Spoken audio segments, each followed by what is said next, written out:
azo ontana tena tsara amin'ny vidiny mora dia mora ary saza ho any rehetra. Leader price. Impec. Impeccable. Beauty Center. Immeuble vert, en face de l'écart en Tanmen, sur la descente vers Esca. Salon de coiffure et d'esthétique Pretty Woman. Sky One Outside. Manulchano, so cool.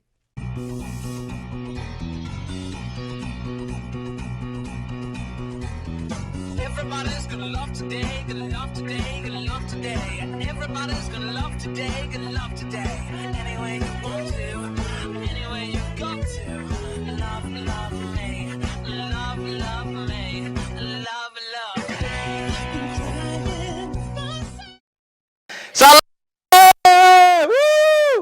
Coucou be. Tsy fo amin'izany efa teter le oleo akaikinao sao dia zavatra fa sanatria mianiany fa zany nentina fa moazana anareo tena moazana aminareo amin'ny tsy vao maraina ity Orakoraka be mihitsy, tapatapa be. orakorana foana moa Orakoraka. Misy olona manao an'izany rehefa miresakaresaka izy ka mahazo alcool kely dia mivadika mirorakoraka, mirorajoraka.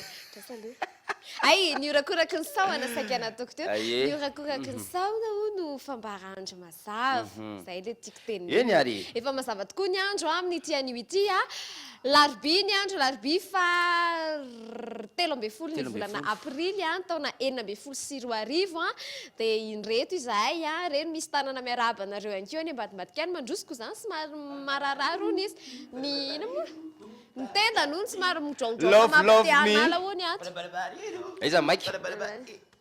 Where is your mic? dano maka micro dia jerefo zavatra fa tsy te Iaraka antsika amin'ny ity anio ity zareo ipepsa be vao mahita ny cousin dia somary migaragara feo ary somary valabalaka honya. Tsy maninona ataontsika décoré tsy maninona ka. Ay aloha pe ay apetaka ay ano hidreit cousin amin'ny ity anio ity. Zany rehetra zany tompoko lasy tompoko vavy no erahantsika eto ifampizarany masono mahafinaritra efa nidikitsika isy coup de cœur amin'ilay be ihany koa rehefa aveo dia hoana inona ankoatran'izay? ankoatran'izay Misy kontika sady hitako ambany masondrana ba. Ye apetraka ambany fahasoavana ary ny tontolo androntsika hokolona rentsika jiaby aza misy manantaina aza misy soraindraina aidy zahay jiaby araka ampifalinao ka karaha zay tariky sokolona amin'ity anio ity araka ikolokolona aminao any nareo faritra avaratra mbola tsara anareo faritra atsimo inona moa fomba fiaravaretsy faritra atsimo manakory mbarakaly rehetrarehetra iny ndao am'izay raha tombotsika amin'ny vazo fiarahana fa be resaka be koa izy menadany efany misy vazo amilay be jeri mbola tsy le ninona toy indray zao ny alefa minso iny foana kosa vela zay nola fa nahazo vola tany mialina eo tsika tany nenoko teny anao fa nange tsy malina iny foana koa vela zay nola fa nahazo vola tamin'iny eo tsika fa aleo mba asinanty hira anankiray ihany ty le mitondra lohateny hoe the Hills ira milay le izy tany anaty chartita tany izy nahazo larana voalohany foana tsy haiko hoe firy semaine nisy fotoana dia aleo mba sapisehotsika indray dia mba miaraka mily Hills eto tsika tsara le hira ka dia rehefa satotra anareo izay mpakafy rehetrarehetra ihany koa entina hifazana amin'izao maraina izao tairo azy zay le hira zay mahafinaritra mampifazavaza vao maraina tsara mihitsy rehefa manaraka tsara ny tonony ihany koa dia ao zay tsy manino entina hifazana maraina daholo zany mba hampimelimelina antsika amin'ity tontolo andro ity raketo avy hatrany ary ny fampahafantarana ny mety hotoetry ny andro ato anatin'ny degré ka nahoana indray izy ny atsika aloha iny zany mbola hitoetetra foana araka ny voalaza tamin'ny omaly tsy dia mivafiry ny maripana eo manodidina 4 degré ny ambony indrindra fa andeha ho jerentsika hatrany amin'ny mety hotoetry ny andro any amin'ny faritra raikitra tairoara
Sans degré olympique tavavery tsika am'izao fotoana zao tokony lasa topovavy rehefa avy mijery ny degré ka amin'ny ankabehany tokoa araka ny voalaza tsy hitantsika teo dia efa nimy niraona sy masoandro eto amin'ny faritra Analamanga sy ny manodidina Bongola Vitasy indretrarehetra iny na izany aza nefa dia tatahaka nomaly any somary sy rivodrivotra kely angatsitsika kely ny andro efa mamofopofo na maimbo kely ririnina zay tsika maimbo mihitsy ataontsika zay li satria seriserena avokoa ny olona rehetra tratran'izay fiovan'ny toetrandro zay ny microba ihany koa betsaka ny mahazo aina amin'izao toetrandro manaotro zao ny virus dia mila mitandrina minana vitamine C minana citron vao maraina ranona citron fandraisantsika ny vokatsoa teto dia mino fa mba mampiatra an'ireny ihany tsika isan'andro san'andro sady mampiena ho andreo zay te hena zany dia ranona citron tsisy ninina ala izy fotsiny asiana fiatoana ohatra manao nareo ohatra hoe 2 semaines ohatra dia misesisy ve ka zay ny teneko hoe asiana fiatoana kely ohatra zay fa tsy hoe izy io sanatranatranatranandro zany ohatra manao 2 semaines dia mijanona kely indray ohatra ny herinandro manaraka an'iny dia avy indray zay vao manao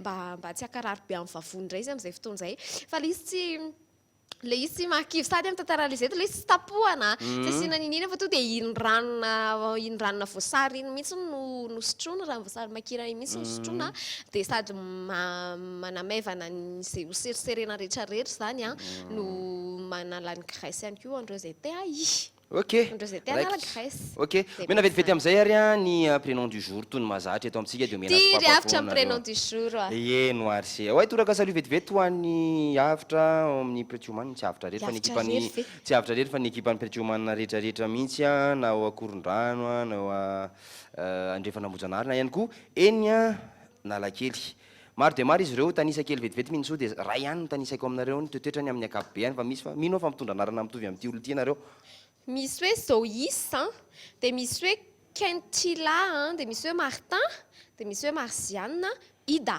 averiko Quintilla Martin Marziane Ida zay Zoïs ok ida ny resantsika ary amin'ity an'ity ida tam'volo nisy ida ny ary niandra tamiko taloha tamin'izay classe de 6e dia lehilahy le dala fa eto vao mahita ida ka anaram-behivavy za mahafantatra ida vehivavy indraiky ka ty toraka salio anao fa vehivavy le ida zany rehefa tena zoina tany amin'ny fotony tany vehivavy maleo tena be izy zay ty miankin-doha amin'ny olona na izany aza nefa ty vehivavy ida ty ry minosoa dia tsy tiana moa sy ty discipline izy somary indiscipliné zay izy izy ihany koa rehefa manapa-kevitra dia tsy dia miraharaha loatra n'izay voka aloha fa hoe ty ny tiako ny ataoko dia zao ohatra ny tiako zay ty zao manao drate izy androany zay ny tiany ataony dia tsy raharainy zay akony ihany fa dia zay ny azy ny reviny dia ohatra zay ny azy tovy amin'ny ida zany nga amin'ny revy anankiray iny na izany aza nefa dia amin'ny sehatry ny fianakaviana dia ida le vehivavy tena taty ida dia ny amin'ny daolo izy mimpandidy gâteau alors raisiko mihitsy fa sao dia ataony traiteur reto kely didi nareo matony reny kety mangala traiteur taty idampanao an'izay ao amin'ny fianakaviana dia izy mizara sakafo amin'ny mpianakavy na dia zay ny mokomokon-dohany kely zay sy le fitiava amin'ny maleo teny zay mahatonga ny toetrany ohatraohatrazay amin'ny ankabehany loko tena mety aminao ry ida dia ny loko manga ary ny larany tena mety aminao port numéro de chance dia numéro 7 ary fantaro fa ny pièce précieuse tena manambina anao ny dia ny safira ary ny fer kosa na ny vy no akora na ny métaly tena mety aminao amin'ity andro an'io ity dia mirary tontolona mahafinaritra anao sady rida dia mirary tontolona mahafinaritra zay mankalaza tsingery taona anaterahana mitovitovy anarana amin'ny ida rehetrarehetra sy ny fianakaviany rida toraka salut ok safady fa nandeha le izy nandeha tamika le izy cousin ça va cousin atora ny Ia cousin, rêve cousin, rêve cousin. Raha ninanana dia maka cousin. Nananana, raha i jet inga, maka cousin, jet be cousin amin'izao fotoana izao. Etsy aloha anao mba aseho kely ny jet tsika. Ay verina eo ihany. Hita foana io na eo ihany ary cousin. Hita foana. Vao maresaka cousin. Zao vao misy micro dia afaka manontany tsara. Tsisy nininana fa anana ny loka dia ninana. Mahaly koa ny lokanay anana. Anana ny loka dia ninana izy. Sûr. Tsy namela miora mihitsy izy. Miora koa mijet ohatr'izao. Betsaka ny akamatsika ohatr'izao. Sûr. En fait izy toraka salut vetivety aloha ny Tom eny Ambatomainty zay jetmaker bandy akama be anisany hoe avanana amin'ny tony ary fantatra amin'ny tontolo io maro nireo mpanakanto zay hitantsika manao ohatr'izao ohatran'izao ny cousin hery zao anisan'izany zao le piran'le voankazo voarary iny zay le rinina anisany mitaiza azy maro dia maro fa dia mendrika toraka salut satria feno zavakanto fony kolotsaina fony hevitra ihany koa izao jet izao dia milay be. Salut Tom. Sûr, milay. Inona ny hevitra ty jetinao ty? jerevinao le izy e kopia e hoe maninona le izy dia maninona le izy eo amin'ny toerana ray lay le izy mety foana lay be foana le izy ny tena marina na dia tsy mitovy azany zao jerenareo nge vetivety fotsiny aza vaintsika ny hevitry le izy raha amin'ny akapobeany tsotsotra ohatra ny cousin zao zao tsy mitovy le dread sy le volony le karazam-bolony cousin fa na tsy mitovy areo dia afaka miara-monina amina toerana anankiray dia ohatra zao dia ohatra zay ihany koa tsika olombelona na tsy mitovy aza le nipoirana sy averiaveria afaka miara-monina ihany tsika dia milay be dia jereo zareo kolona be lasa manome zavatra milay be ohatra zao ary le izy a vert jaune rouge moa fa tazana ety milay tena tonga amin'le fitenenana hoe tsy sorisoritana ohatry ny volo zany miaraka Miaraka daholo sorisoritana ohatry ny tsy anaiky fotsiny ngy raisana dia volo tsara any milay mety be le izy misy an'le perle kely koa dia milay Milay hoa. kopataoa tsara mety ka mety dia zay ny resaka makafy an'ireny jet reny fa dia toraka salio any zay bandy mindra anazy rehetrarehetra ihany koa zay mba coup de cœur kely sur ok coup de cœur sur ato zany efa mandeha sady ny coller la petite efa nanomboka tamin'ny latsinainy Minso, cousin o coller la petite tsika amin'ny Tete zao ara tere zany nandefa fasako azety fa Minso, mandraray iny Minso, oh. dia Misy hoe- endo. misy hoe- Indraindray, inona ny alabaly eo aza mialabaly eo andefa sary tsy avela ozy izy kitena tiana anao randri aloha sary ozy izy tiana randri hoe mba afaka alefa lovy hony a anio ny feonikintana fa anniversaire anao dia mba ho ankalazaina dia ankalazaina amin'ny alalan'ny feonikintana ay mety zany tonga dia alefantsika aloha vao vita ny dokavatra to dia miverina hoe zay dia feonikintana aloha zay vao mipeps raikitra ay vao jouer anniversaire aloha ny tiana randri zany Ya. mankalaza ny tsingerin-taona amin'ity aniotia Beignet. manaraka atsika izy amin'izao fotoana zao manaraka atsika izy Be, fa be. manaraka atsika hony izy mbola anao peps hony izy vao andeha hiasa fa efa nangataka tany ampiasanany koa mety Zany, koa eh? zany mety zany mahafinaritra zany tia misy Lay. sary kely elefako atsika aloha ny anarana dokavatra aloha le hoe notre monde et nous ao le izy ry voatsinao fa ny sa mandraison dia tsika mieritreritra tsika ny tena grand eto amin'ity tontolo ity fa za tena miteny atsika hoe tsika ary ny tena farak'izay tsy bitika mba tsy tenenako hoe tsy hita mihitsy ny eto amin'ity tontolo ity a dia arao ty sary ty mba afahantsika maminavinan'izay ohatra ny inona ny zavatra tiako tenenina ao anatin'izay ta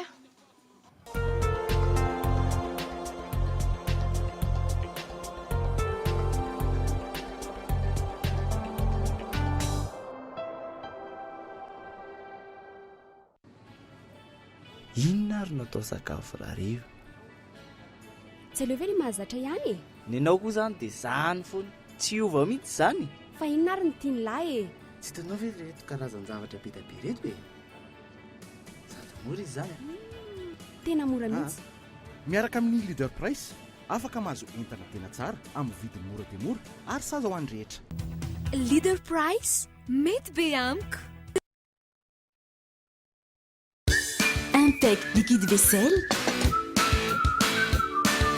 Ndray manositra dia mangiloilo Impec any no mavitanio Impec liquide main.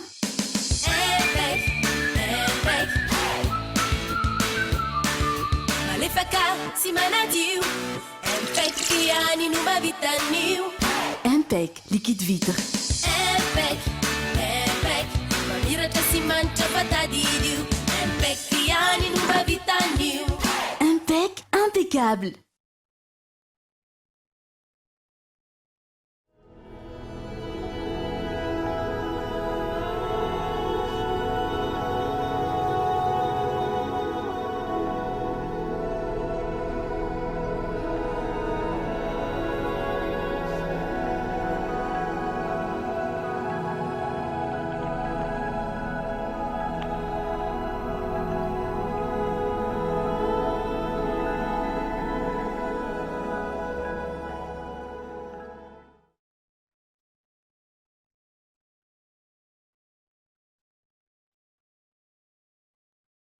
Beauty Center Antanmen, une salle de sport réunissant diverses disciplines.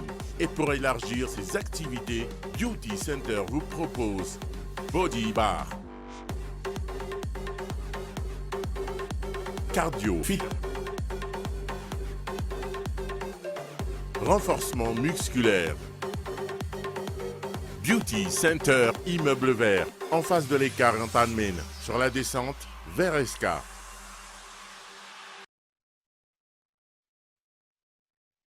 She can run there, I show. Rehefa aotsara rehefa aotsara rehefa amboarina ianao lay fotoana rehefa amboarina ianao lay fotoana rehefa aotsara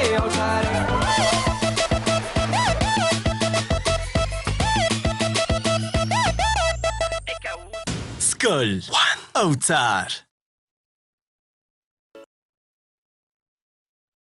Reality design tonga ao an-tsaina rehetrany ny hoe salon d'angle fanta-daza izay raitra sy tena avolenta. Ahitana modely sy endriny manintona, ny kalitao manara-penitra, ny asa voakaly. Marina fa ny éponge ampiasaina amin'izany dia mafy, mateza, première qualité eto Madagasikara. Efa misy koa ny salon d'angle palissandre en bois massif.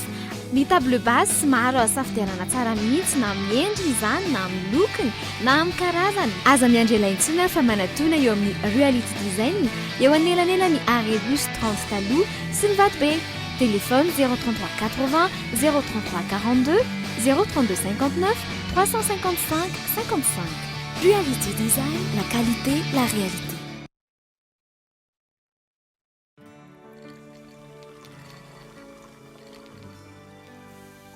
No one can stop me when I taste the feeling. Nothing can ever bring me down. Nothing could ever bring me down.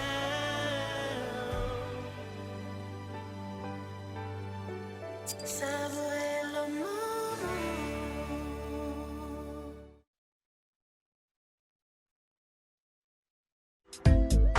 Pour la rédaction de textes, rapports, contenus web, brochures, la relecture et la correction de divers documents, rapports, mémoires, CV, lettres administratives, lettres de motivation, flyers, faire-part, script, une seule adresse, mots croisés, un service adapté à vos besoins, à un prix adapté à vos moyens.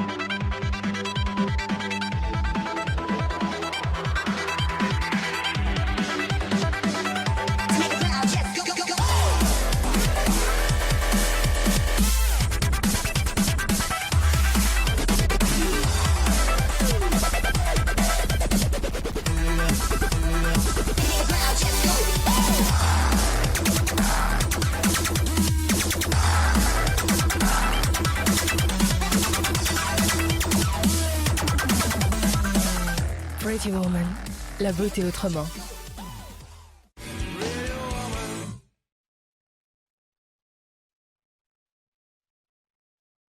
Qui sera la prochaine superstar? À toi de décider, en votant pour l'un des 5 finalistes suivants.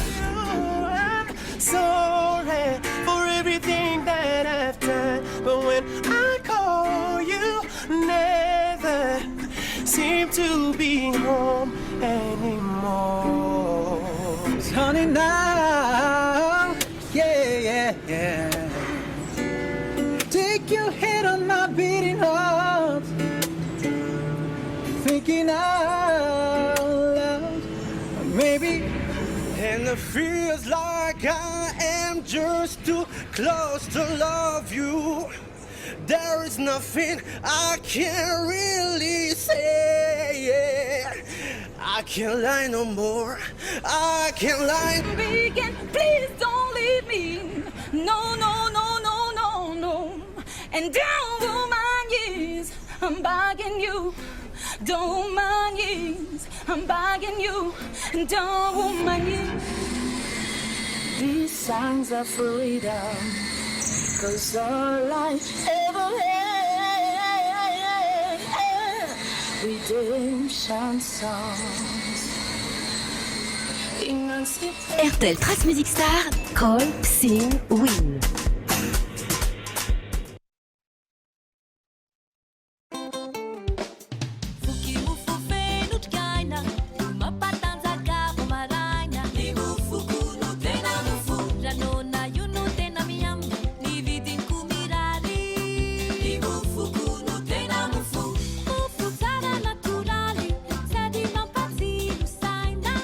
Fuku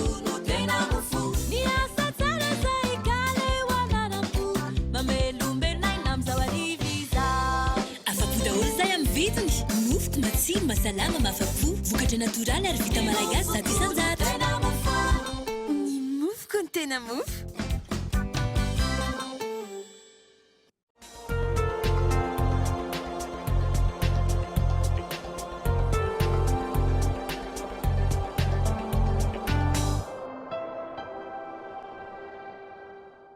Bonjour et rebonjour à toutes et à tous et bienvenue dans l'émission So Cool. Vous êtes maintenant dans l'émission So Cool. Arakin'atsika amin'izao dia mahita endrika vaovao isika efa teto any izy tamin'ny So Cool tamin'ny endriny taloha fa miaraka eto izy amin'izao fotoana izao tanatin'ny fanomanany RFC tsika dia Thomas miaraka amintsika amin'izao fotoana izao. Bonjour Thomas et bienvenue dans l'émission So Cool. Bonjour. Bonjour, ça va, vous allez bien? va On va, Bah oui, on ça va va tous bien. nous tutoyer, hein? Oui, on se tutoie. Ouais. D'accord. Alors, comment ça va, Doudou? Comment ça va Doudou. Comment ça va Thomas? Quoi de neuf? Ça va bien. C'est un peu tôt le matin, mais ça va bien. Ça fait comment de se réveiller de beau matin comme ça? C'est difficile parce que moi, je suis quelqu'un qui travaille beaucoup la nuit, qui s'endort très tard. Donc se lever le matin, c'est pas mon habitude. Plutôt tendance à me réveiller vers midi et à m'endormir vers 4-5 heures du matin. Voilà. Plutôt mon rythme habituel, ouais. C'est l'inverse alors. Là, oui. À Madagascar, je change de rythme parce que de toute façon, avec tout ce qu'on fait pendant les RFC, je suis obligé de me lever. Justement. Mbola ao anatin'ny ao efa ao anatin'ny efa tafiditra ao anatin'ny RFC tanteraka moa isika amin'izao fotoana izao a tonga indray ty ny herinandro a izay ivanianan'ireo mpisehatra eo amin'izay RFC izay a zany hoe ny mpanao totosa ny mpanao totosa aloha amin'ny ankapobeny zany sy ireo mpikarakara eo amin'izay sehatry ny RFC izay dia Thomas Lesour ihany koa izy a anisan'ny réalisateur izy mpikarakara izy a mandray anjara mavitrika ihany koa ao anatin'izay RFC izay a nazanazana rehefa dia aloha asaitsika manolotra ny tenany ihany izy a Thomas Lesour, pouvez-vous vous présenter un petit peu au public, aux téléspectateurs? Alors bonjour public. Bonjour public. Bonjour public. Non, moi je suis un réalisateur plus ou moins, je dirais, indépendant parce que la plupart de mes projets ne sont pas réalisés par des maisons de production ou des chaînes de télé. Je travaille un peu en marge du système de production français. Et je travaille beaucoup avec un festival de cinéma qui s'appelle Off-Court et qui est situé à Trouville-sur-Mer, en Normandie, dans le nord de la France. Donc je suis loin de Paris et on habite au bord de la mer dans une petite ville de campagne, loin du stress parisien. J'imagine. Et voilà, donc c'est un festival qui est avant tout axé sur la création. Il y a aussi des compétitions, des projections comme au RFC. Mais notre particularité, c'est que depuis la création, depuis une quinzaine d'années maintenant, on organise ce qu'on appelle les kinos, qui est un concept qui a été inventé par des amis québécois, qui est de faire des films dans un laps de temps très très court. On a 2 ou 3 jours pour faire un film. Et eux avaient fait ça il y a une quinzaine d'années aussi parce que les systèmes de production classiques les ennuyaient un peu. En fait, ils trouvaient que c'était très bizarre de passer 2 ans à produire un court-métrage. Et ils disaient on va organiser des événements comme ça dans lesquels plein de gens vont venir avec du matériel, on va s'entraider. Et on a 3 jours parce que on commence, on fait une réunion de production où tout le monde se présente, on ne sait pas qui sont les comédiens, on ne sait pas où on va tourner, on ne sait rien. On ne peut même pas écrire de scénario. Et la projection est dans 3 jours. Donc on n'a pas le choix parce que dans 3 jours, il y a le public, il y a la salle. Et puis on projette, même si le film est nul, on projette. Et voilà, et c'est une très bonne école pour apprendre à se débrouiller avec pas beaucoup de moyens aussi.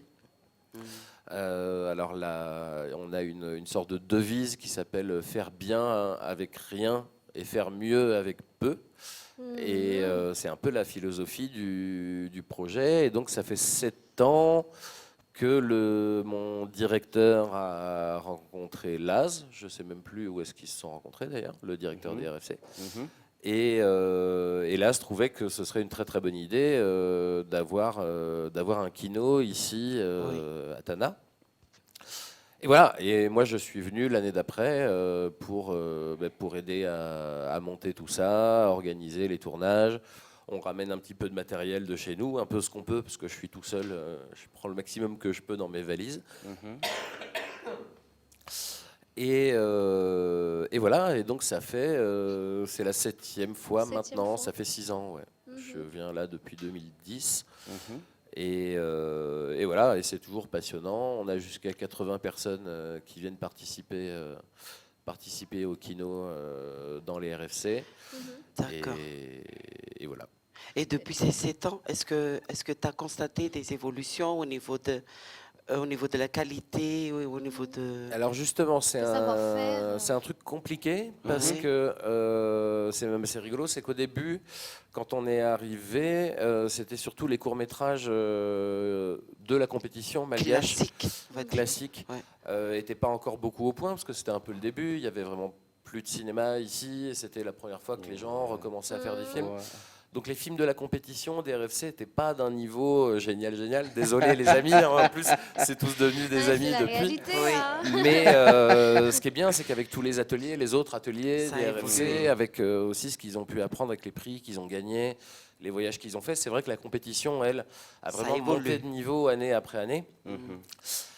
Et que nous, le truc du kino, c'est qu'on a beaucoup d'étudiants, des écoles comme Immédiat, comme... qui viennent, et donc c'est pas toujours les mêmes qui reviennent. Donc c'est très difficile pour nous de réussir à évoluer, puisqu'au fait, à chaque fois, moi j'ai des gens pour qui c'est la première année. Donc à chaque fois, on réapprend.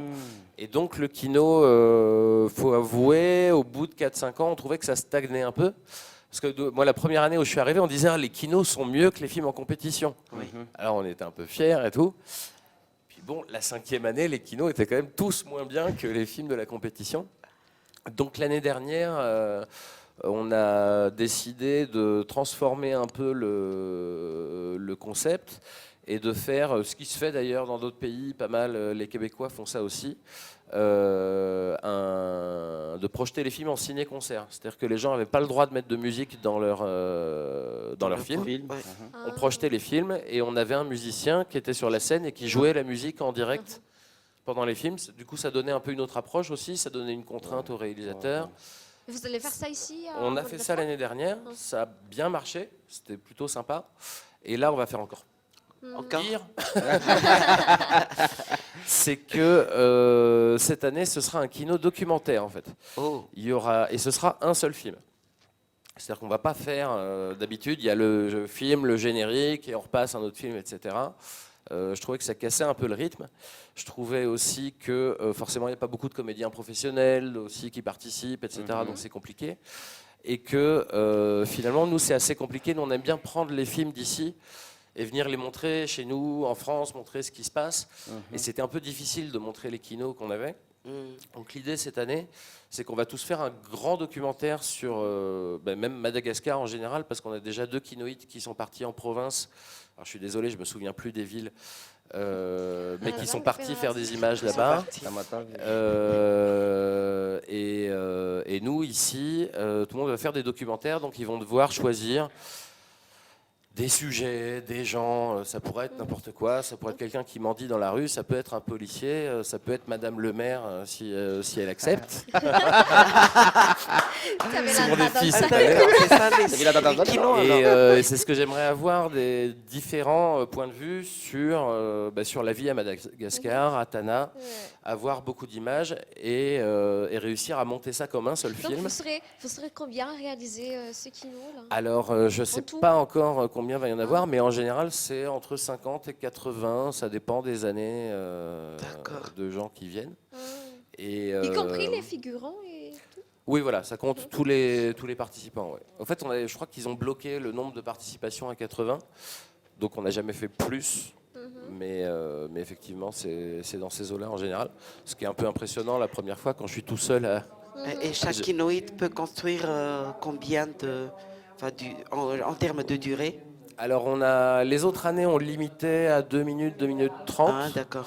Là, comme ça va être qu'un seul film, ça va être un peu plus compliqué. En fait, je vais leur demander, donc effectivement, chacun aura son petit sujet qu'il va choisir lui-même. Ils vont faire un montage de 2-3 minutes.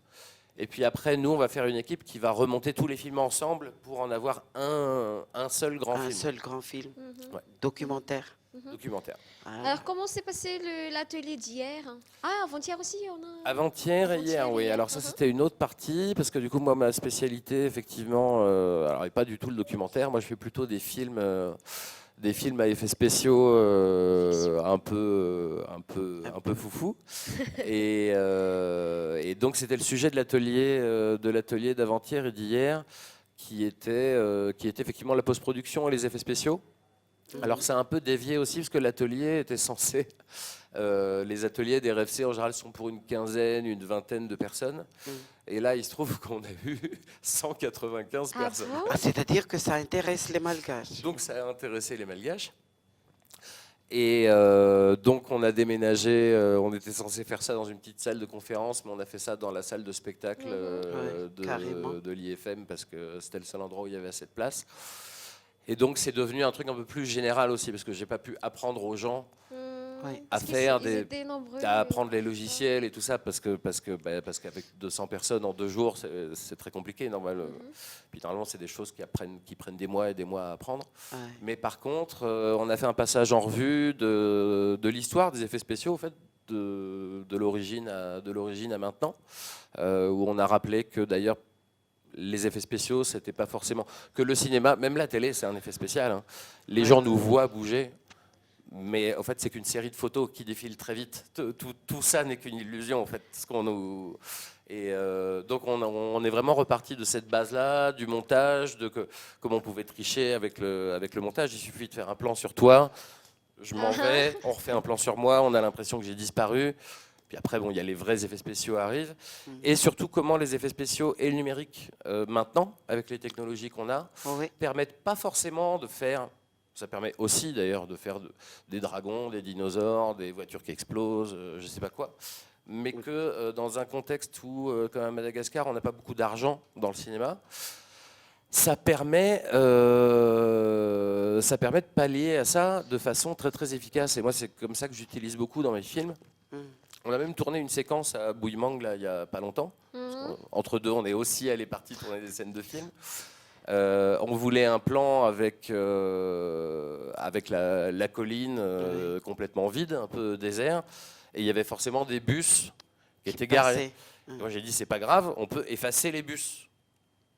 Donc on reprend une partie de l'image où on va filmer des arbres ailleurs, qu'on colle par-dessus, etc. Mais donc les effets spéciaux... Il y a tous les effets spéciaux qu'on voit dans les films, parce qu'effectivement, c'est un dinosaure qui fait exploser une maison. Mais même à Hollywood, maintenant, ils l'utilisent comme ça. Ils l'utilisent dans la série House of Cards, par exemple, pour avoir un meilleur son, maintenant. Ils mettent les perchman dans l'image. Comme ça, l'acteur peut chuchoter, par exemple. Si l'acteur chuchote, il y a le gars du son qui est juste à côté. On prend le plan vide, après. Et puis on remplace le gars du son par l'image vide. Ça permet d'avoir un meilleur son. C'est-à-dire que les effets spéciaux, ça peut être utilisé pour un nombre de choses incroyables et pas seulement pour des super-héros. Miracle de cinéma. Les super-héros, oui. Et ça aide à retoucher les images aussi. Quand on a des images qui ne sont pas terribles, on peut quand même les repasser dans les ordinateurs, faire de l'étalonnage, rechanger les couleurs. Donc, je leur ai montré même des extraits de Mad Max, par exemple, le dernier film Mad Max. Qui lui a été complètement retouché numériquement. Ils ont refait tous les ciels, ils ont refait toutes les images, ils ont tourné avec des ciels gris. Et puis nous, quand on regarde le film, on voit des ciels bleus, éclatants, etc. Tout ça se fait par ordinateur et ça coûte pas forcément cher à faire. Ça prend du temps, il faut de base effectivement un peu de matériel parce qu'il faut au moins un ordinateur. Mais qu'une fois qu'on a ça, il suffit de patience et on peut tout faire. Dommage que tu n'as pas pu faire des démonstrations. Mais là, il faudrait que je reste un an. Il faudrait en parler à une école ici. Pourquoi je veux bien, mais il faut que ça s'organise. Alors, la suite du programme. Alors, la suite du programme, c'est que Alors, moi, j'en profite aussi. Parce que donc, je fais... ça fait longtemps donc, que je fais ces fameux kinos, là. Et que des cellules kino, on appelle ça des cellules kino, les endroits qui organisent ça. Donc il y a ceux de Québec, il y a ceux de Trouville, il y a ici, mais au fait, il y en a des dizaines et des dizaines, il y en a dans quasiment tous les pays du monde. Et moi, je ne fais pas que ça ici. On aide aussi à organiser avec le Festival of Cours le kino de Imouzer Kandar au Maroc. Moi, j'ai aidé à monter un kino en Finlande. Il y en a dans quasiment... il y en a assez peu en Asie pour l'instant. Ça a du mal à se monter au Japon, par exemple, etc. Mais il y a quand même énormément de pays où il y en a. Et moi, à force de faire des courts-métrages un peu partout, puis ça va faire 8 ans, 8-9 ans que je fais ça. Ça commence à me fatiguer un peu aussi artistiquement. J'avais plus d'idées. Et donc, j'ai lancé depuis 1 an et demi une série de longs métrages, donc, qui sont des longs métrages parodiques, un peu à effets spéciaux. Je dirais que c'est comme un mélange entre Star Wars et South Park. Je sais pas comment. D'accord. Et pour donner un côté épique à l'histoire, j'en profite de voyager beaucoup pour faire des scènes. Donc moi maintenant je vais aider les autres à faire leur kino, mais par contre moi de mon côté je tourne des scènes que je monte plus tard à la maison et je fais cette espèce de grande saga, donc ça va être 7 longs métrages à la fin. Qui sont tournés un peu partout. Du coup, dans le même film, il y a des scènes tournées au Maroc, il y a des scènes tournées en France, il y a des scènes tournées aux États-Unis, il y a des scènes tournées ici. Donc, on a déjà tourné quelques séquences. Moi, demain, je vais retourner des scènes pour cette chose-là. Et ça nous fait aussi un beau projet. Donc, c'est que des bénévoles, c'est que des gens qui participent avec cet esprit kino, d'entraide.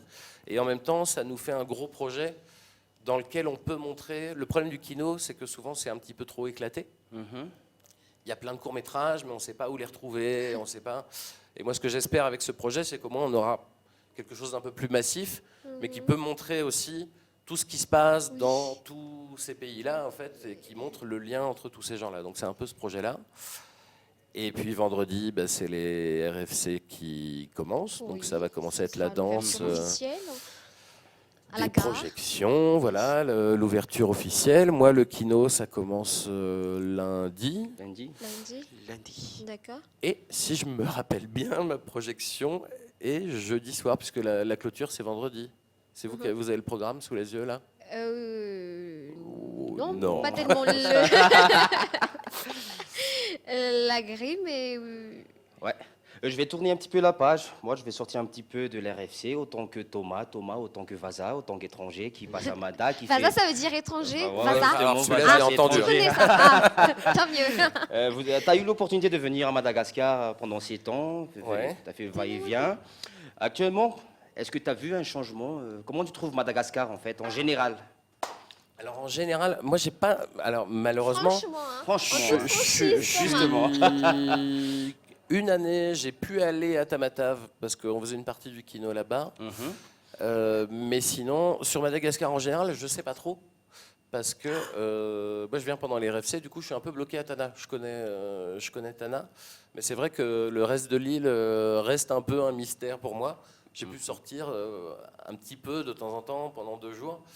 Donc sur la globalité du pays, je sais pas. Après forcément, hein, moi la première année où je suis arrivé, c'est forcément un choc d'arriver ici pour un petit Européen. Voilà, nous on est bien chez nous, hein, on est quand même bien confortable, on est bien aidé. Un peu dépaysé. Grâce à toutes les richesses qu'on pille un peu en Afrique, chez nous ça va. Et donc la première fois pour moi c'était un peu la découverte de tout ça. Et ce que j'aime à Madagascar, moi, par rapport à ça, par rapport forcément à la pauvreté, à tout ce qu'il y a, c'est quand même la vivacité du pays. Je passe quand même par pas mal d'autres pays et je trouve qu'il y a beaucoup de pays qui aussi souffrent de beaucoup de misère, de beaucoup de problèmes, et dans lesquels je trouve que les gens sont abattus, ils font plus rien, ils bougent pas. Et ici, je trouve qu'il y a une vivacité incroyable, enfin, dans les rues, quoi. Je trouve ça vraiment super vivant. Après, évidemment, il y aurait des efforts politiques à faire assez évidents. Mais en même temps, c'est facile à dire. C'est facile à dire hein, quand on passe 15 jours par an ici. Ce qui est un peu dommage, c'est que c'est vu de l'extérieur aussi, c'est que la communauté internationale... je trouve, s'en fout un peu, au fait. Il n'y a pas de... Parce que ici, moi, à chaque fois que je suis ici, on parle beaucoup des problèmes de Madagascar, même entre nous, entre les invités. Et puis nous, par notre petit bout. C'est-à-dire qu'avec les RFC, on essaye de faire revivre le cinéma ici. Après, il faudrait qu'il y ait des RFC pour tout. Il faudrait qu'il y ait les RFC de l'automobile, il faudrait qu'il y ait les RFC de l'eau potable, il faudrait qu'il y ait les RFC de... Enfin, il y a tellement de choses à faire. Et donc, nous, on fait ça par le cinéma, ce qui peut être considéré comme quelque chose de peut-être moins important, effectivement, que manger, boire, la santé ou des choses comme ça. Justement, c'est ce que je t'ai dit tout à l'heure. Pourquoi pas l'école de cinéma, madame? Mais effectivement, moi je trouve ça assez finalement important parce que le cinéma, ça reste encore aujourd'hui le meilleur moyen, effectivement, de parler de ce qui se passe ici. C'est pour moi que c'est important aussi de faire le kino documentaire cette année aussi. C'est de pouvoir offrir une fenêtre. Les gens ont beaucoup de choses à dire ici. Il y a quand même énormément de choses à raconter, à montrer. Et c'est ce qui se passe avec les RFC. C'est qu'au moins tous les réalisateurs qui gagnent des prix et qui partent avec leurs films offrent quand même une vraie fenêtre. Et puis eux partent. Donc eux parlent. Eux sont pareil invités dans les télés des autres pays et parlent de ce qui se passe ici. Donc ça peut... ce court-métrage, cette histoire de court-métrage, avoir l'air pas tellement important. Et au fait, je pense que ça l'est. Je pense que ça l'est parce qu'au moins, ça permet de... Moi, quand je parle de Madagascar, même à des Français, on peut avoir l'impression qu'avec l'histoire France-Madagascar, les gens seraient au courant. Les 3/4 des gens en France, ils connaissent le dessin animé. Ils disent il y a des plages, ils pensent qu'il y a des vaninés avec des ukulélés qui chantent. Moi, quand je leur dis il y a des pauvres qui crèvent de faim dans les rues, il y a le tourisme sexuel, il y a tout ça, les gens ne sont même pas au courant. C'est ça qui est terrible. Donc au moins, je trouve que tout ça permet de faire connaître, de montrer et au moins de discuter pour peut-être trouver des solutions. Espérons. Ok, très bien.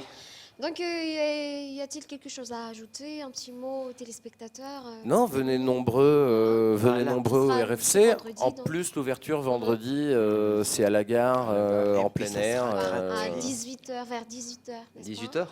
Oui, c'est dans la soirée. Ok. Donc, on se donne rendez-vous donc vendredi. Ben oui. Voilà. Très bien. Et entrée libre. Entrée libre, bien sûr. Tout est entrée libre. Tout est gratuit. Voilà, tout est gratuit. Très bien, merci Thomas Le Sourd d'être venu ici sur notre plateau, chez nous. Eh ben merci de m'accueillir. J'ai vu le changement depuis l'année dernière. C'est merveilleux. C'est merveilleux. Ah ouais, tu trouves? Et on a du merci. thé. Ouais. C'est super. Très bien. C'est pas virtuel. Hein. C'est réel. Ceci n'est pas un effet spécial. Tsisy fonverany. Mahafinaritra zany a Thomas Sourd vahintsika tamin'ny tiany ity ho hitanareo izy mandritra ny RFC iny a efa nisy moa ny atolenerana tamin'ny latsinainy somaly a fa mbola eo izy zany ramin'ny zoma mbola eo daholy a dia manasantsika rehetra manomboka amin'ny zoma ny ouverture officielle n'izay RFC a dia alfa 1/20 izay anaraka dokavaritra isika dia mbola hitantsika eo ny toy andray a rehefa avy eo.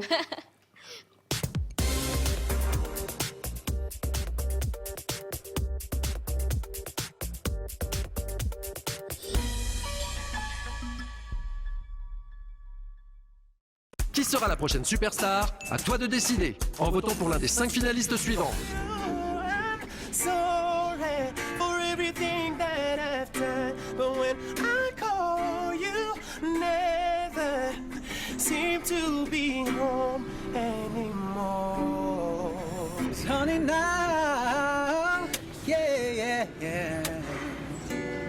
Take your head on my beating heart, thinking out loud, maybe. And it feels like I am just too close to love you. There is nothing I can really say. I can't lie no more. I can't lie. Begin, please don't leave me. No. And down on my knees, I'm begging you. Down my knees, I'm begging you. And down on my knees. These songs are freedom, 'cause all I ever had, redemption songs. RTL Trace Music Star, Call, Sing, Win.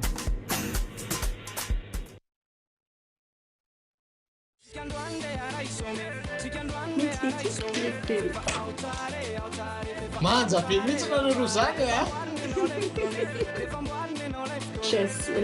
sady efa nentina kamatsika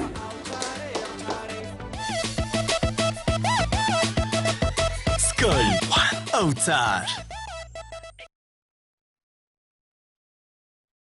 Beauty Center Antanmen, une salle de sport réunissant diverses disciplines.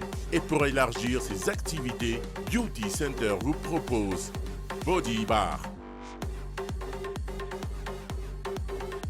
Cardio Fit,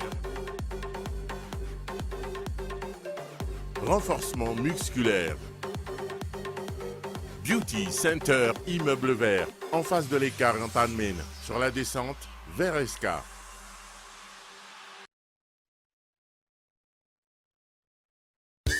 Impec liquide vaisselle.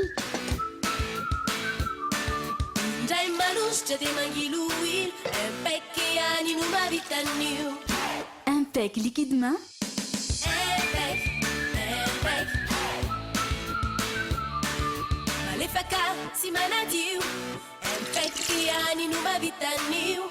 Impec liquide vitre.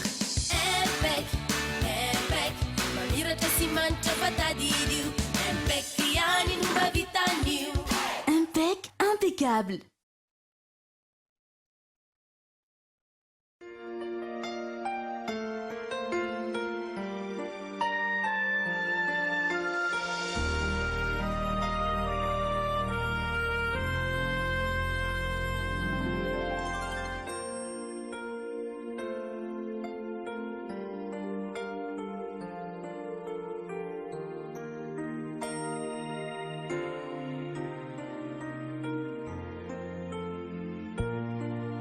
Fusion Gift, plus que des cadeaux. Fusion, à 50 mètres, en face de l'église catholique Antanmen.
Pretty Woman, la beauté autrement.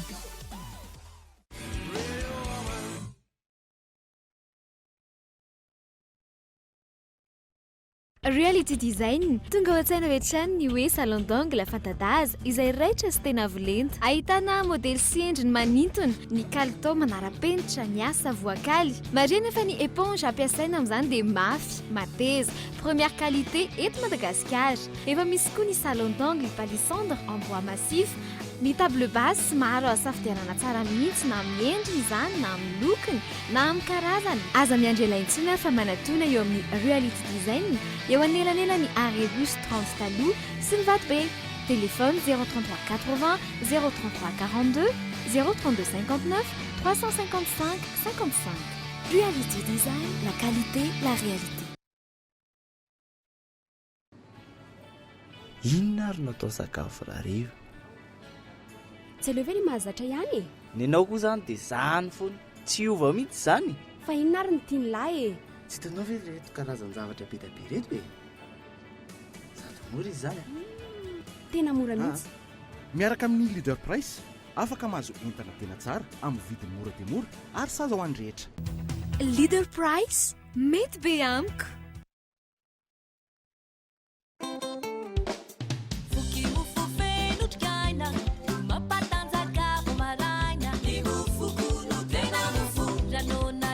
Tena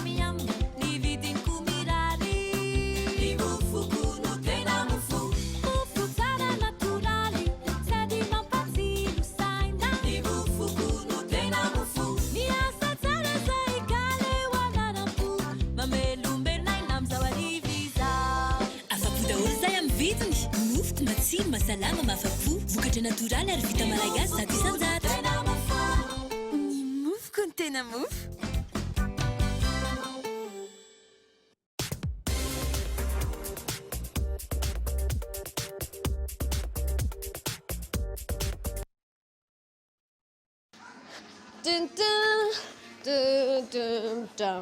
Ouais, efa l'antenne akatsika.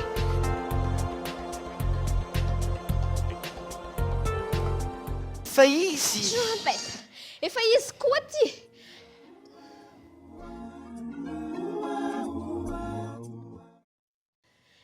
Ho an'ny bélier, oui, dites. Ay, ndraso aloha vakiky eto ilay izy dia ameko anareo avy eo. Tena marina zany. Zay nge fa l'antenne. Idita zany mandroso dita io micro. Idita zany mangataka horoscope zany isan-kendrazo vakiky koa dia ameko anao ny anay rehefa avy eo a. Dia hito vakiky ito izy dia ameko anao izy avy eo. Zao no teneny kitana ho an'ny bélier hoe dia amin'izay mitovy daholo raha mihaino valopolo teboka valo nareo zany afaka fotoana fohy dia mahita miheotra zao ny henonareo. Ho an'ny bélier, mitandrema hono ianao ry bélier masonao a. Masonao mila tandremanao a, tokony karakarainao zany. Ho an'ny taureau kosa indray dia hono kitana hoe miasa saina loatra hono ianao dia tsy mihevitra ny fahafinaretany tenanao manokana intsony.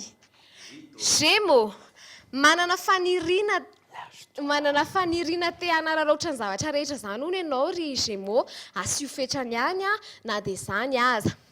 Ho an'ny cancer kosa indray, ilainao hono manao fanatanjahantena amin'io areti-ponao io a ry cancer. Lion, aza ny zavatra ratsy no atao mibahanao andohanao fa asio lafy tsarany ihany.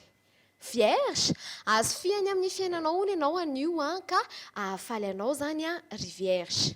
Balance, mahaiza mifehy tena ry balance amin'ny resaka sakafo a fa aza atao diso be loatra. Scorpion, somary reradreraka ianao scorpion, ampaherezo indrindra ihany koa ny saina. Sagittaire, manao ampo loatra hono ianao fa tandremy ihany, indrindra ho an'io fonao io ny areti-ponao ry Sagittaire. Capricorne, tsy misy ahina aloha raha ny toe-batanao ry Capricorne mahereza fotsiny ihany a mampihetsi-batana. Verseau, tandremy hono no fisotroana be loatra indray ho an'ny Verseau fa efa misy fetraikany amin'ny vatanao hono zany. Ary farany ho an'ny Poisson, mety handalo fahasarotany kely hono ny fahasalamana ry Poisson a fa mitandremy. Zay nambarany kitana amintsika rehetrarehetra amin'ity an'io ity a. Dia alefako any amin'ny valo amin'ny valopolo teboka valo iny a. Dia andray a mahita ho andreo izay mbola tsy. Andreo izay tarakely teo. Ireny mandeha moramora ihany koa ny laharan'ireo police de secours a. Ilaina foana ireny indrindra fa tamika tsy mariala hono malagasy zay a. Eo ihany koa ny devise a, ny cours isan'andro moa miova foana dia ampahafantarina ianareo zany eto amin'ny sokolina. Misy ihany koa ny laharan'ireo pharmacie a, izay mety ilaina tamika ihany koa zany a. Dia aloha maily foana e, manana ny rotsika amin'izay dia manana ny soa no tonga amintsika. Misy afisanany ratsy dia tsinona fa vinsoa. Sura indrindra, minsoa. Aloha fengazety. Asivy ty sary kely aloha e. Zay tena marina fa sady mamindra. Aloha sitsika sary kely dia aveo manao fengazety, vita fengazety a. Mipepsa be tsika re olona vita mipepsa be. Ty sary anankiray ty leo mitsangana matiny sary eo dia aleo tsy komety betsaka fa. Sokomety mitsangana ny mato le sary ao dia ndao nge raha atsika fa tena raha zao tokoa misy dia za gaga ihany eo fa maninona no mitsoka le olona fa zay aloha ny zava-nisy a. Dia rehefa aveo tsika mikomenty rehefa aveo arao sary ary. Mampatahotra. Fa narareo ve teo amin'ny toeran'iny dia nitsoka? Tena réaction normale reny nitsoka reny satria za kosa roa raha olona akaiky anao mety tsy tsoka e fa raha olona tsy akaiky anao mety réaction iny réaction normale be mihitsy reny satria ny sainao zany efa niatrika hoe olona tokony tsy hetsika tsony ty olona efa zay nefa nomany sainao sy tomaninao a nietsika tamika mety hafahafa ihany zay le saina mihitsy tsy miomana zay le izy saina io masy mila homana amboarina zay le manamboatra saina mila homana hoe tsangana hono izy afaka telo segonda efa mba niomana ianao fa ohatra misy RFC kely ary tsy aza ohatrandreny ve niasa tanany le sour comment le sour manany ihany kely ohatrandreny eny e nisan'ny tsikitsika an'iny aminonareo fa koa manana commentaire be lehibe mikasika an'iny a fa dia nentina kely a mba tsikitsiky vao maraina tero lefa am'izay ny fiongazety fa betsaky nareo nefa miandry avy eo tonga dia mipepsa betsaky jany tsika ny fiongazety.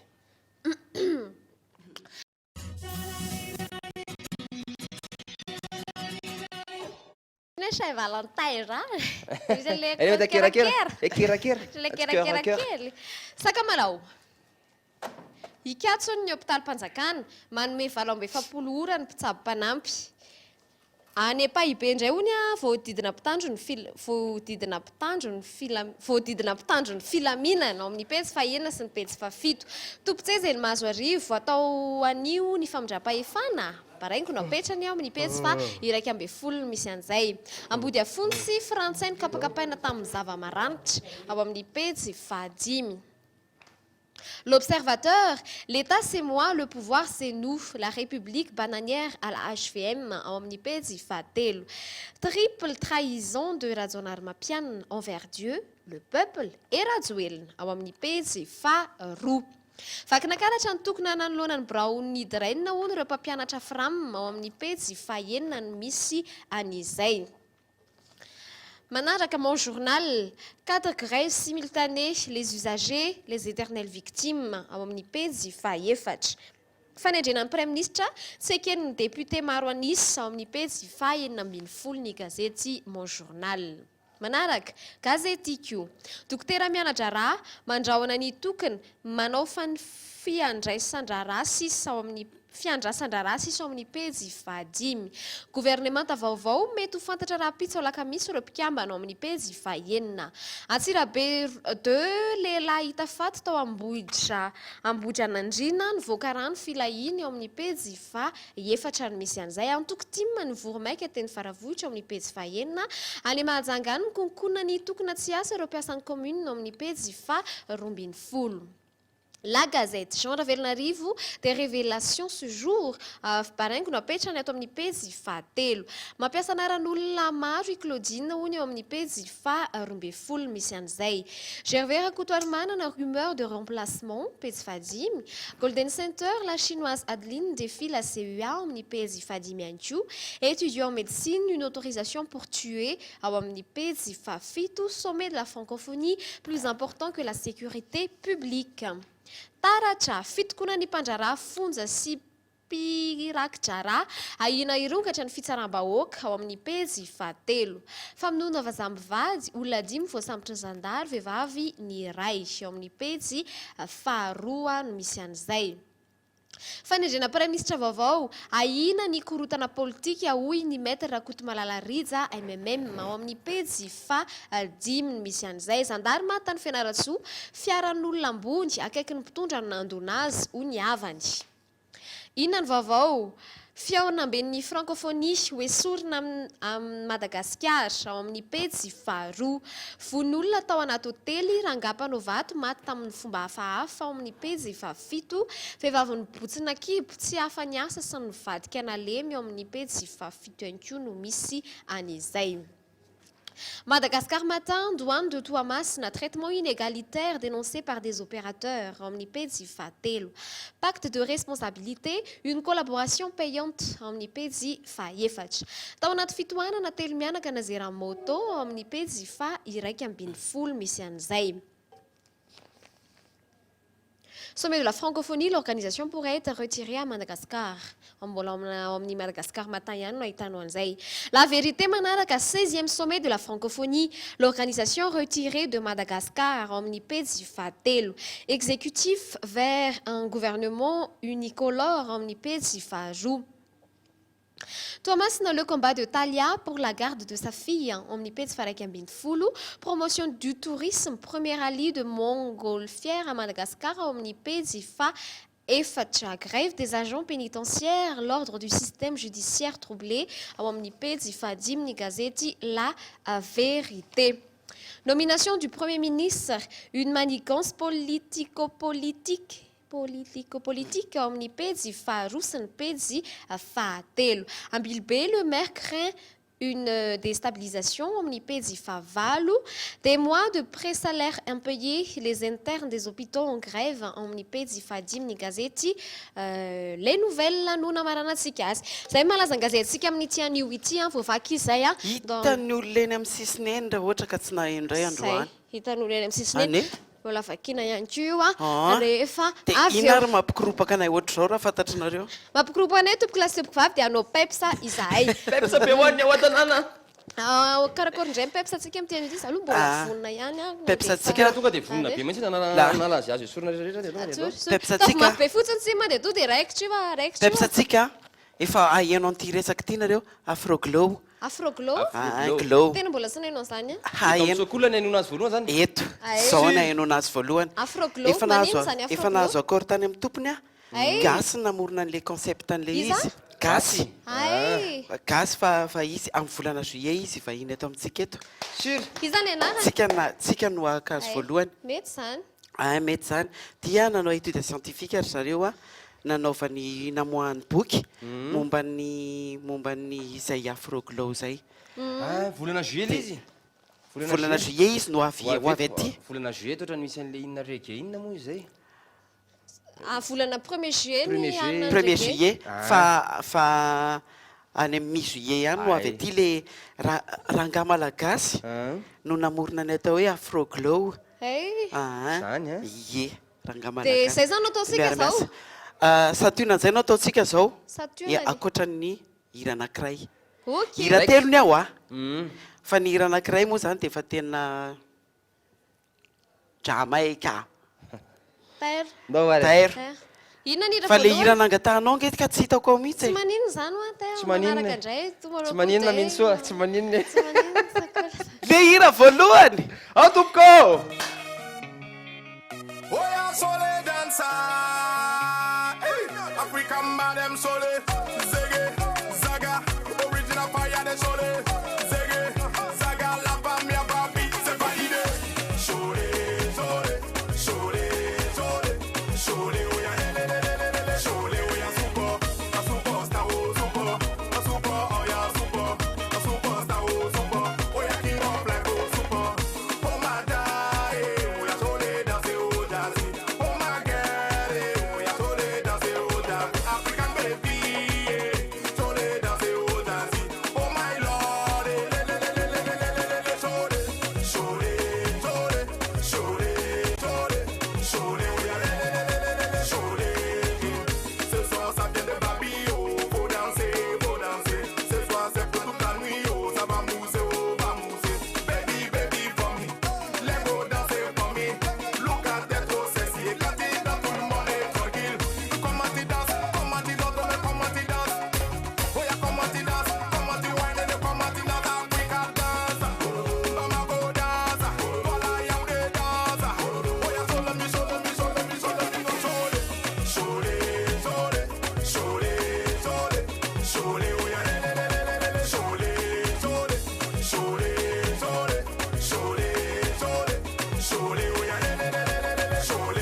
Shadow Prince Beats.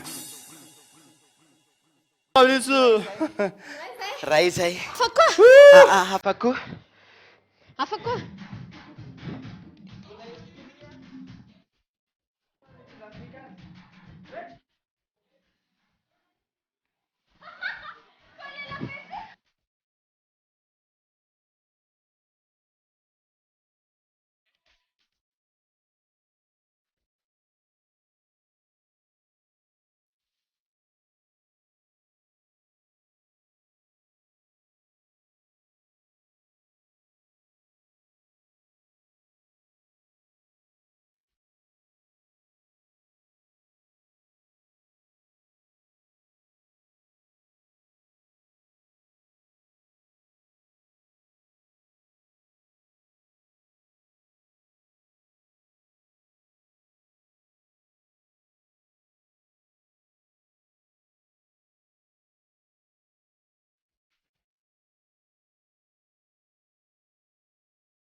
On a collé la petite, tu vois mec, on a collé la petite avant. On a collé la petite hein.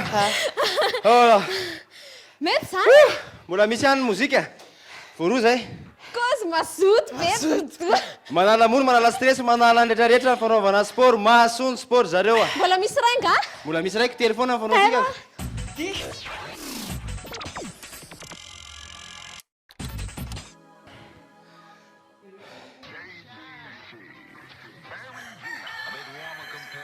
Today is 92 degrees Fahrenheit on Kingston City Street. Pam pam pam pam pam pam pam pam pam. Au. Satcell has the power connection. Sir!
Study my dance lyrics, mash up the place, but she want not for this.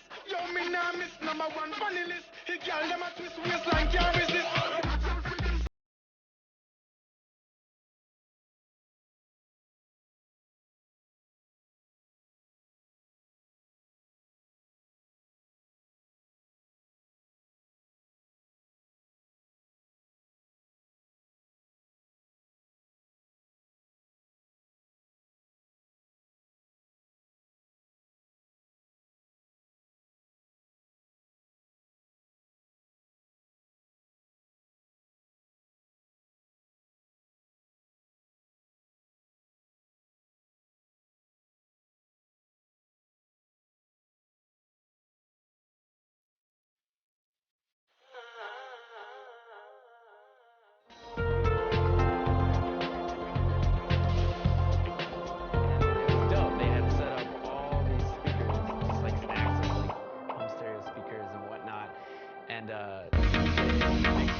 Anecdoter notre secret.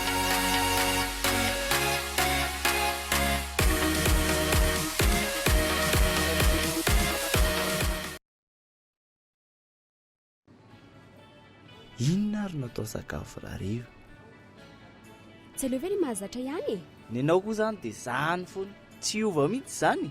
Fa inona ary ny tiany lahy e? Tsy hitanao ve reto karazan-javatra be dia be reto e? Sady mora izy zany. Tena mora mihitsy.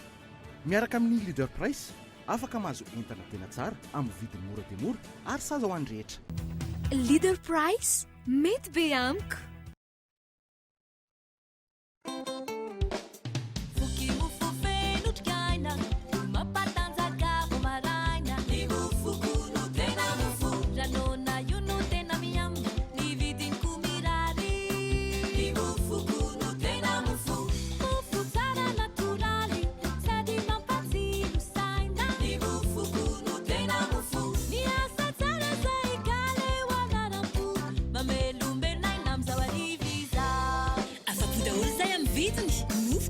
Masalama mafapo, vokatra natoraly ary vita malagasy zato isan-jato.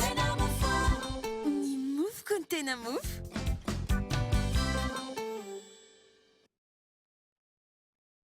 Sikandroande araiso, fefa autare, fefa autare, autare, efa amboariny le fotone rehefa amboarina ianao lay fotone rehefa ao tsara e ao tsara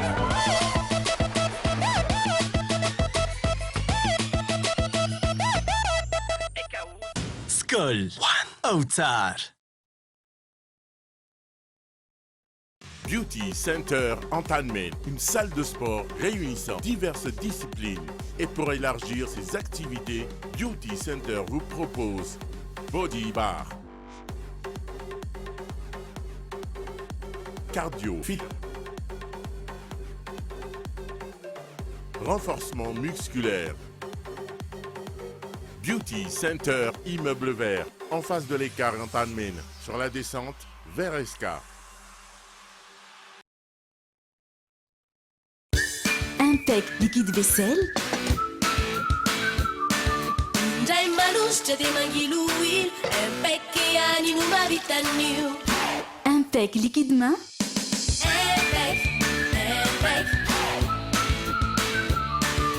malefaka sy manadio Impec ihany no mavitan'io Impec liquide vitre. Impec, Impec mamiratra sy manitra fatadidio Impec ihany no mavitan'io Impec impeccable.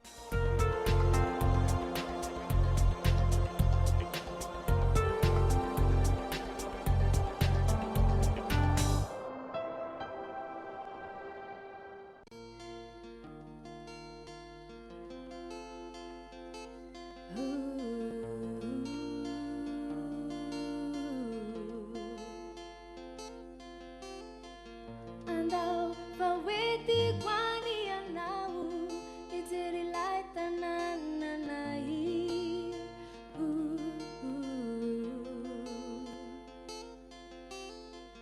Famiurina tapo kabona hisi Fuatiti na lahala Musati maginaku Falalancharo jatuku Nudia vincikiza Autatana kianau Titungani fiarakudi Lalakeli manjulia kacha Nimakanya minai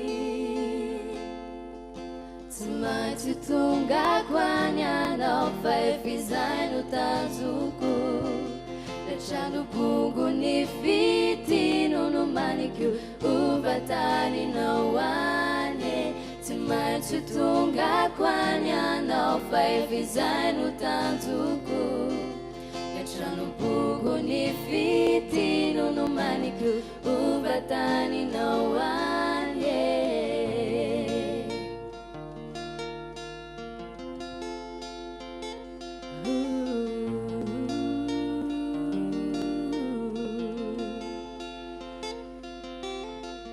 Ni masoandro efa mativa ilentika Ka mety tratrandro ariva Ihany izao sy anao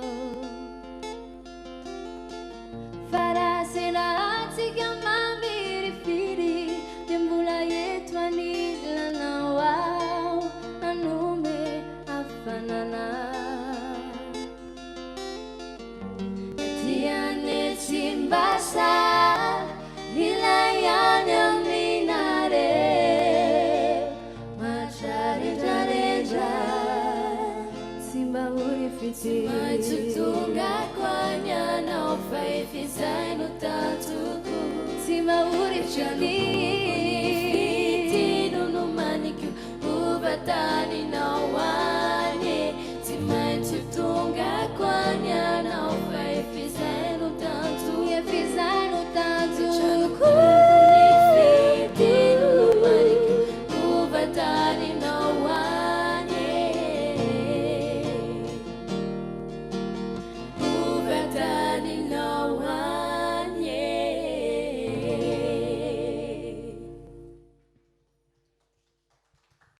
Kutrakutrana na fatapata Mbola rarabe nesy Ye Ameko anareo zany phrase du jour sika amin'ny tiany ity. Tena zay ny lafana de efa coup de cœur vite zay. Mezany Irlande mantsy nijery cantique des cantiques, cantique des cantiques na ny chant de enao kosa ragaza manao an'izany na ny chant de Salomon na ny cantique de Salomon na ny cantique des cantiques tena afatra tena anany Salomon mihitsy zany tonkiran Salomera Solomon mihitsy zany no resantsika. Terroir, alefa salatsao phrase du jour dia hita mihitsy ilay izy zay tonkiran Solomon 8-6 angambany izay raha tsy diso. Ohatran'ny resaka fitiavana zao zany Ouais, somary kelikely fa vakiako aminareo ihany. Masika tahaka ny fasana ny fahasarotam-piaro. Ny friany dia toy ny friatry ny afo izay manana lelafo mitedadeda indrindra. Averiko, masika tahaka ny fasana ny fahasarotam-piaro. Ny friany dia tokony friatry ny afo izay manana lelafo mitedadeda indrindra. Izay ny phrase du jour tsika amin'ity. Anio ity, raha i-commentenareo, afaka mi-comment. Tsisy ny comment. Fa masika toy ny fasana ozy izy ny fahasarotam-piaro ary ny freny dia toy ny friatry ny lelafo izay mitedadeda indrindra. Mamono zany. Mamono zany? Izay ny tianao tenenina. Danger mazava ho azy ko lelafo mitedadeda indrindra. Masika toy ny fasana. Tady izay ho ateliny. Zany hoe fanontaniana indray ny apetraka fa tsy mamakafaka aloha satria manontany anareo izay miteny hoe zany hoe napetraka ho ratsy zany le fahasarotam-piaro. Zay ve zany le izy sa hoe ahoana ny andraisana an'izy raha somary aditsika hevitra kely eto. Io zany Za miteny hoe zavatra anankiray misy mahatsara sy maharatsy azy daholo fa tsy teny hoe apetraka ho ratsy. Raha ohatra hoe miteny ohatra hoe lelafo midedadeda ngera hoentina amin'ny zavatra tsara zany ohatra hoe tena nandoro biriky ianao tsy fantatry nandoro zavatra ianao ilainao zany hoe tena mila afo midedadeda ty fa saingy kosa raha ohatra zavatra hafa no ataonao dia tsy mety le izy. Tsy mampatsiaro ana ny Eris Rabedor izay kopatanana ho an'ny zokilahy nakantsy mihitsy izy ohatra tamin'izay. Ahoana izy tenenanao hoe ratsy ty antsy ty nefa anio ary mety andidina mofo dipaina ty antsy ty. Aty koa nefa raha hoentina hamonoana olona dia ratsy izay mahafaty izay zany hoe izay le lafiny izay dia resaka hanina moa no teneniny tamin'izay resaka skidy.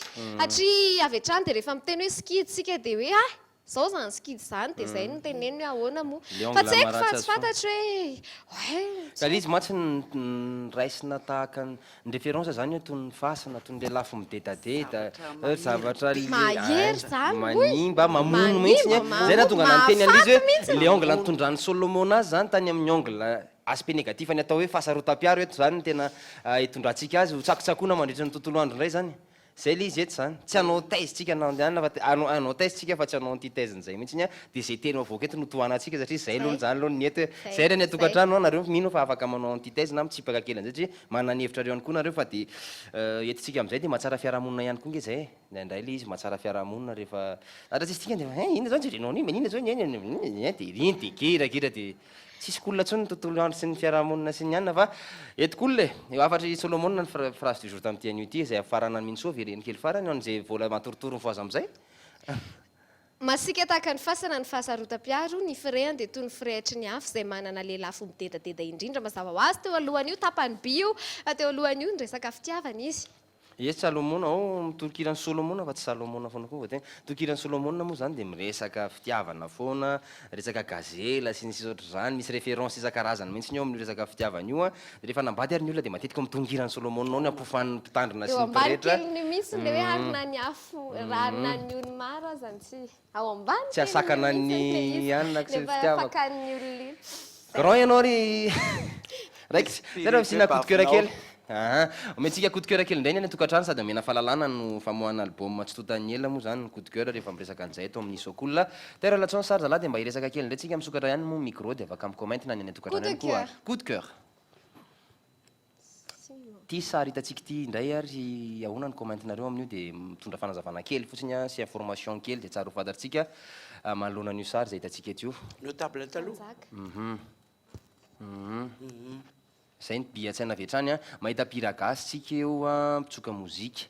Zay tokoa re olona izy ity dia fionan'ny Ranavalona Fahatelo, ny mpanjaka Ranavalona Fahatelo efa natao sesitany izy tamin'io tany ivelany tany dia nisy ny fionan'ny mpanjaka vavy sy ny mpihira malagasy mpihira gasy zany tamin'ny septembre 1907 tany amin'ny noge tany marma zany marina noge nanaovana an'izy io nisy exposition coloniale zay ndaterahana tany a dia nisy olo tena tsika malagasy tonga tany a nanotrona an'io dia opportunité na fotoana lehibe mba afahana miona amin'ny mpanjaka ihany koa moa zany na dia efa tsy tatoerana ntsony ary mpanjaka tany avelany zany a no niona antsika malagasy mipira malagasy a tamin'ny mpanjaka vavy a tao anatin'ny nanaovany sesitany dia io le événement ngeza be a zay afahana nanao takalo sy reare zany hoe mahita io mpanjaka e zay ny tena marina dia mba coup de cœur kely izy hoe na dia teo aza ny sesitany seho a na dia teo aza ny hoe efa frantsay nanjaka tety tamin'izany 1907 zany dia nisy foana ny mpira gasy a zay nivohy kolotsaintsika malagasy tany ampitan-dranomasina dia io tafaona tamin'ny mpanjaka vavy ranavalina fahatelo a dia fifaliana lehibe zany dia mba coup de cœur kely ihany atorotra antsika hoe nisy foana nge fionana sy ny faneraserana tamintsika teto adago a na dia lasa aza ny mpanjaka vavy zay ok zay ny coup de cœur atsika tamin'ity fahalalana kely vetivety coup de cœur mba nitobotoboka amin'ny fo dia mahazaraina tianko nisy nampidoboka amin'ny foko fa midoboka tsy amin'le tsara fa midoboka amin'le sady romotra ianao indraindray mieritreritra ny ataonyity mpivarotra anankiray ity a no lasa nsaina eo dia tena zao tokoa ve fa asa teko na misy dia sahanao ve zany mihitsy dia sahanao ve mpivarotra manao ohatran'izao jerenge ity tsy eto amintsika aloha le izy fa ny ivelany ihany mpivarotra trondro dia jerevinareo nke nanaovany an'le trondro sy ny fomba fandanjany azy e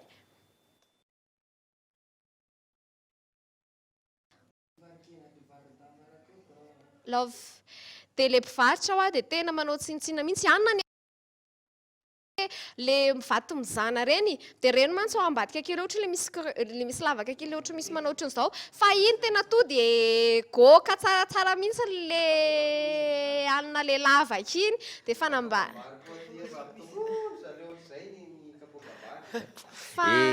fa tia tena mbola mahandreraka be mieritreritra anazy jerenareo tsara nanaovany an'le trondro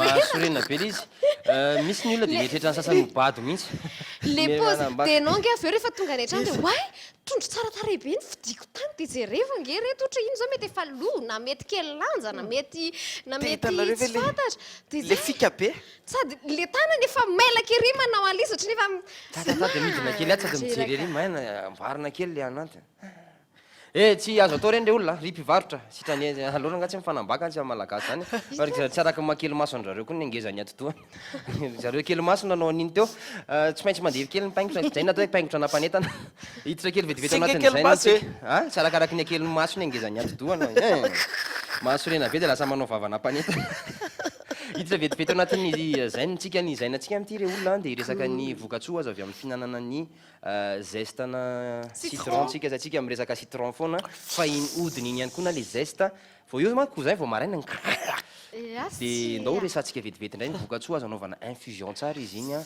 milay be be dia be fatary fa mampihena ny tany cholestérol amin'ny vatantsika ho no fisotroana n'iny zestana citron iny atao iny le odiny iny dia ataonao anatin'io dité maraina io a fisotrona tsy asiana siramamy tsy asiana ininina fatary fa tena manala ny menaka ratsy ao anatin'ny vatantsika zany akoatran'izay ihany koa dia manamafy ny taolana izy na ho an'ny zazany tombo na ho an'ny zokiolona dia miaro amin'ny aretin'ny artrite sy ny ostéopose osteoporose zay indrindra aloha tsy indrina tsara akoatran'izay a dia mielimine aretin'ny taolana avokoa zany resako teo zany akoatran'izay a dia manala ny toxine ratsy ao amin'ny vatantsika ny alcool ny tavy zay efa voaresaka teo ny sigara ihany koa an'izay mifofoka sigara misotroany ity na mihinanany ity fa milay be somary mangidingidy kely zay izy raha hohanina eny amin'ny gâteau eny fa milay a tena tsara be izy ity a betsaka ihany koa vokatsoa entiny a amin'ny fahasalamantsika akoatran'izay re olona dia ny zestana citron ihany koa dia miady amin'ny fitombon'ny cellule cancéreuse amin'ny vatantsika fitombon'le sela niomamiatana izy amin'ny teny malagasy ngamba na cellule cancéreuse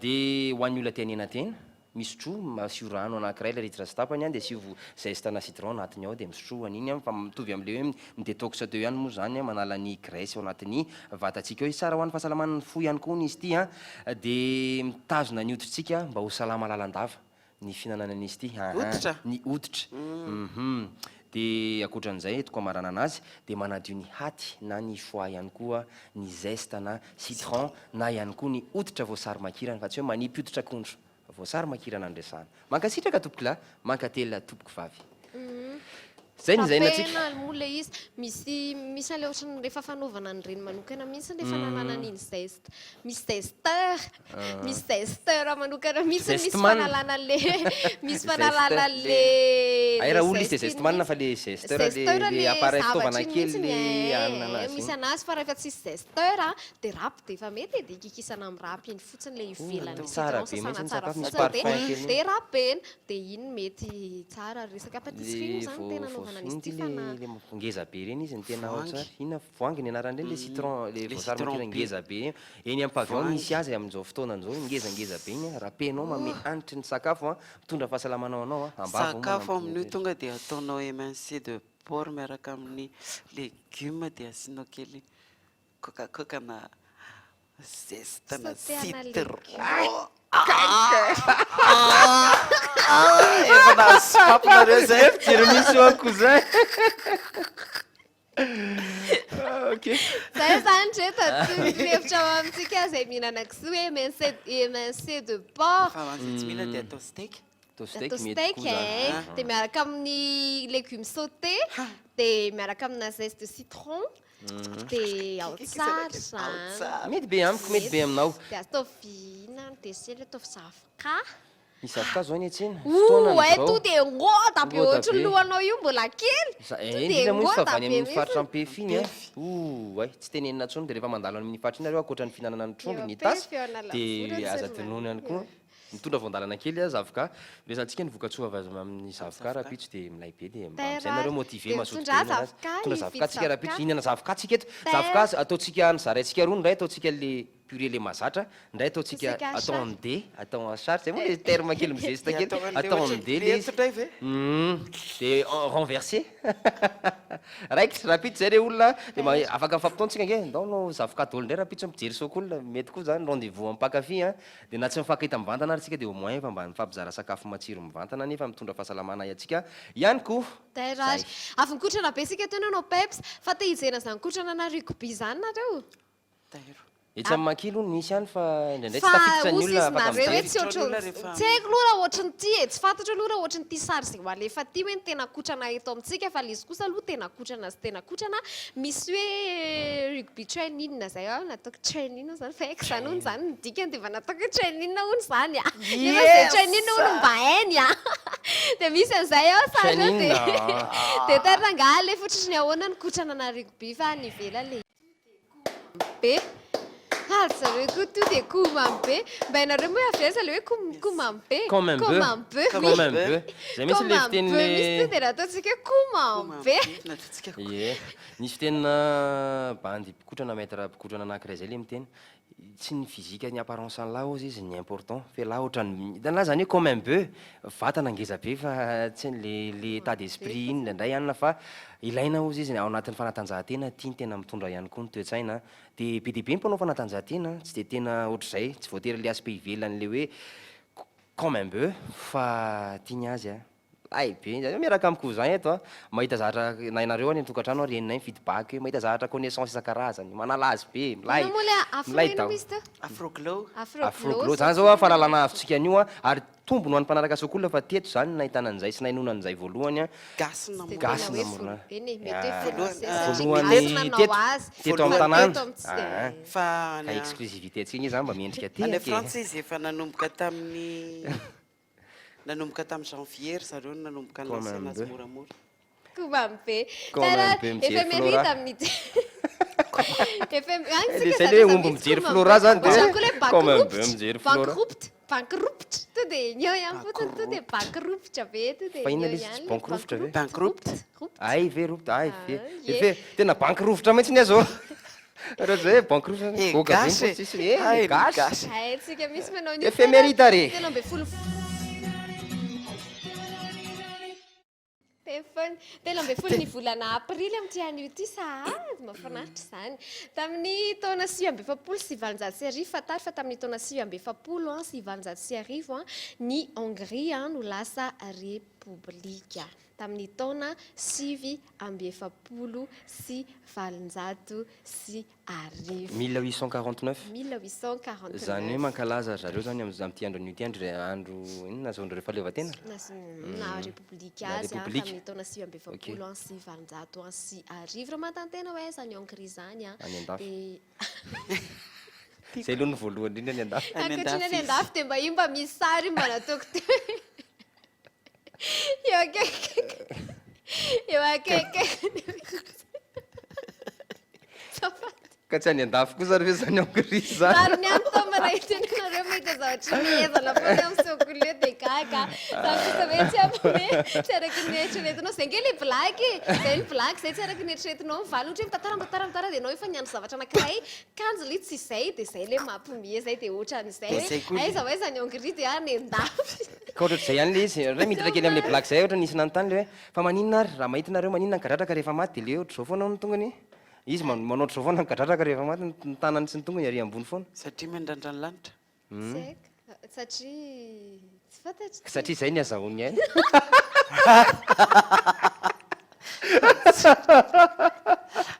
mahazaina le izy efa maty zay mablaky azy nesaka blaky ianao dia fiziko blaky a tao lefa tsika ny efemeride satria zay ny azoniana izy efa maty izy amin'ny rahavelizmanao zava rehefa maty any izy manao sa indray Thomas Jefferson zay mitsingerina anio akeo ny andro nahaterahany teraka tamin'ny taona 1770 izy no filoha nitondra ny États-Unis filoha fahatelo nitondra ny États-Unis zany hoe ny taona raiky amby valopolo ray sy valonjato sy arivo ka hatramin'ny taona 7 sy 1801 sy 1809 no nitondrany ny États-Unis izy ny filoham-pirenena fahatelo Thomas Jefferson teraka tamin'ny taona 1700 sy 700 sy arivo mba fampafantarantsika hoe efa nisy an'izany filoham-pirenena zany tsy mitovy maintsy sy Obama nefa samy filoham-pirenena merenkarasaya ty zany blaky tsika tsy zany blaky zany ry olona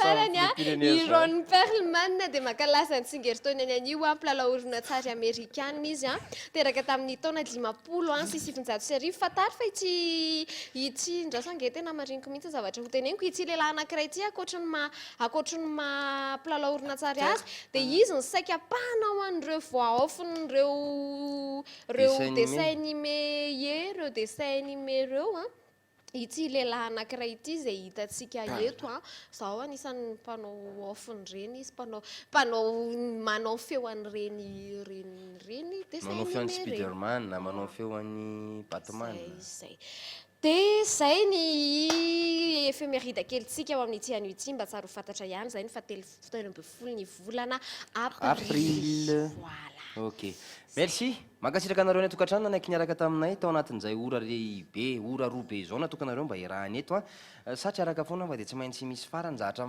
les bonnes choses ne durent jamais ozy izy fitenena zahatra tsy mba maharitra mihitsy fa zavatra tsara zaverimberina zay mahatonga le makamamo fiainana zaveriny hoe dia mba ataoko indray le tsara tamin'iny dia ohatra ny za tsara indrany dia mba atao indray izy rapitsy zay indrindra milay be dia ataovy milay be foana fiainana ranga na dia misy embouteillage na dia misy masorena na dia misy olona mamionpo négatif ary dia enao nijery sokola ome tombo ny fiainanao hoe milay be na misy olona tsy mitovy hevitra aminao tsy voatery hitovy jery aminao tsy voatery hitovy fireki-hevitra aminao fa ataovy hoe milay ny fiainanao satria mandaly ty dia lasa passé ty androantsika ty rapitso dia le passé anao mba passé milay fa tsy le passé ohatr'izay zay be resaka be zay sokoly veloma toko hoanina rapitsolay ary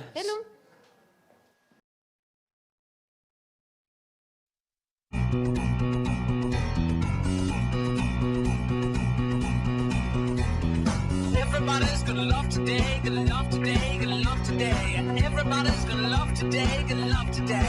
Any way you want to, any way you got to. Love, love me, love, love me, love, love me.